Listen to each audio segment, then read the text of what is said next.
Hello students, learning phase in physics में मैं मित्तू सैनी आपका स्वागत करती हूँ।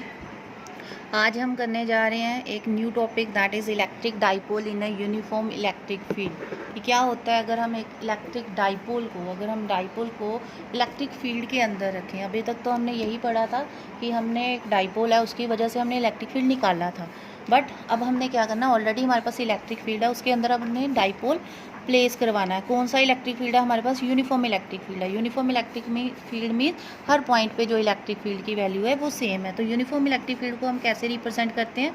हमने बिल्कुल पैरेलल रेस को ऐसे बनाना है। तो ये बिल्कुल इक्वी डिस्टेंस पे अगर हम पैरेलल रेस को बनाते हैं, लाइंस को बनाते हैं, तो it represent uniform electric field. तो ये मेरा एक यूनिफॉर्म इलेक्ट्रिक फील्ड है, ठीक है। तो दिस ये एरो क्या शो कर रहे हैं? This is the direction of electric field.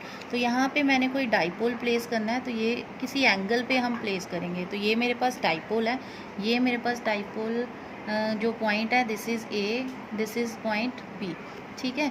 और इस ए पॉइंट पे मैंने आपको बताया था इस साइड हमने क्यू चार्ज लेना होता है और इस साइड हमने प्लस क्यू चार्ज लेना होता है, क्योंकि डाइपोल है, इक्वल अपोजिट चार्जेस है। और इन दोनों के बीच में डिस्टेंस कितना है? 2a इन दोनों के बीच का डिस्टेंस है, दोनों चार्जेस के बीच का। डाइपोल लेंथ जो है हमारे पास इतनी है। तो हम लेट कर लेते हैं ये जो डाइपोल है it is placed at an angle theta.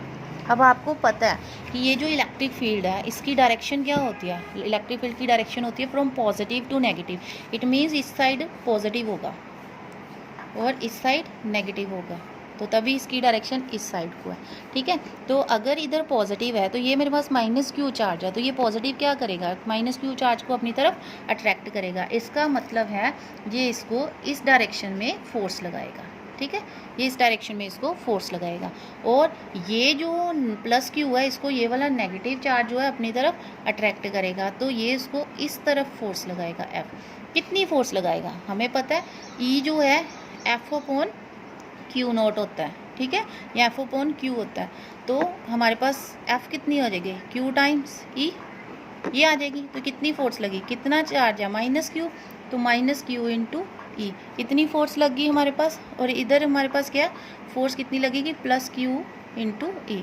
तो हमारे पास जो नेट फोर्स है, नेट फोर्स कितनी आ जाएगी हमारे पास? एक साइड लग रही है माइनस क्यू ई, एक साइड लग रही है प्लस क्यू ई, तो दोनों का नेट फोर्स कितनी आ गई? Net force that is zero. तो फोर्स हमारे पास ज़ीरो आ रही है। तो ये दो equal and opposite forces act कर रही हैं एक डाइपोल के ऊपर। तो आपने ये 11th में पढ़ा होगा, ये इस तरह से एक इसको इधर खींच रही है, एक इसको ऐसे खींच रही है। तो जब ये दोनों इसको खींचेगी तो डाइपोल क्या करेगा? रोटेट करना स्टार्ट कर देगा। तो ये जो दोनों इक्वल एंड अपोजिट फोर्सेज हैं ये टर्निंग इफेक्ट देंगे। इट मीन्स यहाँ पे कपल प्रोड्यूस हो रहा है, ये दोनों फोर्सेज जो है कपल प्रोड्यूस कर रही हैं, जिसकी वजह से इस पर टॉर्क एक्ट होगी। नेट फोर्स इस पर ज़ीरो होगी, बट इस पर क्या एक्ट करेगा? टॉर्क एक्ट करेगी, ठीक है। तो टॉर्क कैसे निकालते हैं? टॉर्क का हमारे पास formula, torque is equal to either force into perpendicular distance. तो आइदर फोर्स, टॉ को ऐसे लिखते हैं, आइदर फोर्स, दोनों में से कोई एक फोर्स लिखनी है, उसका मैग्नीट्यूड लिखना होता है, तो क्यू ई ही लेंगे, हमने नेगेटिव चार्ज नहीं लेना। तो परपेंडिकुलर डिस्टेंस, तो इन दोनों के बीच में परपेंडिकुलर डिस्टेंस निकालना है, तो हम इसको क्या करेंगे? ये जो ट्राइंगल है इसको हम कंप्लीट कर देंगे। तो अगर ये एंगल थीटा है तो ये वाला एंगल भी क्या होगा? ये एंगल भी हमारा थीटा बनेगा, ठीक है। तो इसको कुछ नाम दे देते हैं, इसको हम नाम दे देते हैं एन। तो हमारे पास ये जो ए एन है दिस इज़ परपेंडिकुलर, क्योंकि यहाँ पे एंगल लगा हुआ है तो ये हमारा परपेंडिकुलर बनेगा जहाँ पे 90 डिग्री का एंगल है। तो हमने ए एन निकालना, तो इंटू ए एन, क्लियर। तो सबसे पहले मुझे ए एन निकालना है, तो यहाँ पे लिखूँगी in triangle A B N. तो हमें पता है, हमें गिवन क्या है? ये हाइपोटेन्यूज गिवन है, हमें परपेंडिकुलर निकालना है। तो ये आ जाएगा sine theta is equal to perpendicular upon hypotenuse. तो perpendicular is A N, hypotenuse is A B.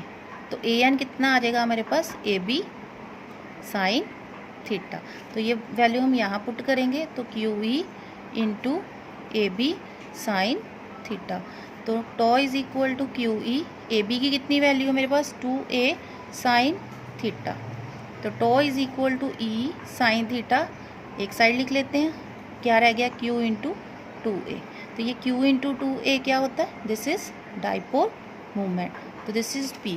इसका मतलब टॉ वेक्टर किसके इक्वल आ गया, P क्रॉस E वेक्टर के इक्वल आ गया। ठीक है, तो अगर कोई डाइपोल हम यूनिफॉर्म इलेक्ट्रिक फील्ड में प्लेस करते हैं तो वहाँ पे फोर्स बिल्कुल ज़ीरो होती है, बट वहाँ पे टॉर्क प्रोड्यूस होती है। लेकिन सपोज करो अगर हम नॉन यूनिफॉर्म इलेक्ट्रिक फील्ड में अगर हम डाइपोल रखते हैं तो वहाँ पे फोर्स भी होगी और वहाँ पे टॉर्क भी होगी, नेट फोर्स की वैल्यू भी आएगी और टॉर्क की वैल्यू भी आएगी। तो इसके कुछ स्पेशल केसेस करते हैं हम। तो स्पेशल केसेस में देखो, if theta is zero, theta is zero means dipole जो है, डाइपोल इज पैरेलल टू ई। अगर डाइपोल हमारा ई के पैरेलल है तो देखो ये हमारा डाइपोल, ये इस तरह से है, अगर ये ई के पैरेलल हो जाए, ये इस तरह से हो जाए, तो ये जो हमने एंगल बनाया था ये बिल्कुल ज़ीरो हो जाएगा। तो जब ये एंगल ज़ीरो हो जाएगा तो देखो टॉर्क क्या आएगी मेरे पास, that is P E sine 0 degree, and P E sine 0 degree is zero, sine 0 is zero, तो टॉर्क आ गया ज़ीरो। इट मीन्स वहाँ पे टॉर्क प्रोड्यूस नहीं होगी। तो इस केस में जो हमारा डाइपोल है, डाइपोल इज स्टेबल। तो ये भी क्वेश्चन कई बार आ जाता है कि कौन से एंगल पे हमारा जो डाइपोल है वो स्टेबल होता है, तो when the angle is 0 degree. Second case क्या करेंगे, व्हेन थीटा इज़ 90। जब थीटा 90 होगा तो देखो थीटा 90 का मतलब when this dipole is perpendicular to the electric field. अगर ये डाइपोल जो है परपेंडिकुलर है इलेक्ट्रिक फील्ड के तो हमारा क्या आएगा टॉर्क। तो टॉर्क देखो, torque is equal to P E sine 90। तो साइन 90 इज़ 1, तो इट इज़ पी ई। तो this is the maximum torque. तो इसका मतलब जब 90 डिग्री एंगल पे हमारा डाइपोल होगा तो मैक्सिमम टर्निंग इफेक्ट होता है। The third case is when theta is 180 degree. तो जब थीटा 180 डिग्री होगा तो टॉर्क क्या आ जाएगी, पी ई साइन 180। तो साइन 180 इज़ ऑल्सो ज़ीरो, ये भी ज़ीरो। इसका मतलब जो साइन 180 होता है या साइन 0 होता है तो जो हमारा टॉर्क है वो ज़ीरो होता है। ठीक है, तो ये हमारा स्टेबल का केस है, अनस्टेबल का केस है कि जब हमारे पास 90 डिग्री एंगल होता है, जब जो हमारा डाइपोल है वो राइट एंगल पे होता है इलेक्ट्रिक फील्ड के, तो हमारा जो डाइपोल है वो अनस्टेबल होता है। ठीक है, इसलिए उसको स्टेबल होने के लिए वो रोटेट कर जाता है। लेकिन जब हमारा एंगल 0 डिग्री होता है तो टॉर्क बिल्कुल प्रोड्यूस नहीं होती, टॉर्क इज़ ज़ीरो। तो उस केस में जो हमारा डाइपोल है वो स्टेबल होता है। तो अगर आपको ये टॉपिक समझ में आ गया हो, बिल्कुल छोटा सा टॉपिक है, अगर आपको ये समझ में आ गया हो तो वीडियो लाइक ज़रूर करें, शेयर करें और मेरे चैनल को सब्सक्राइब करें। Thank you.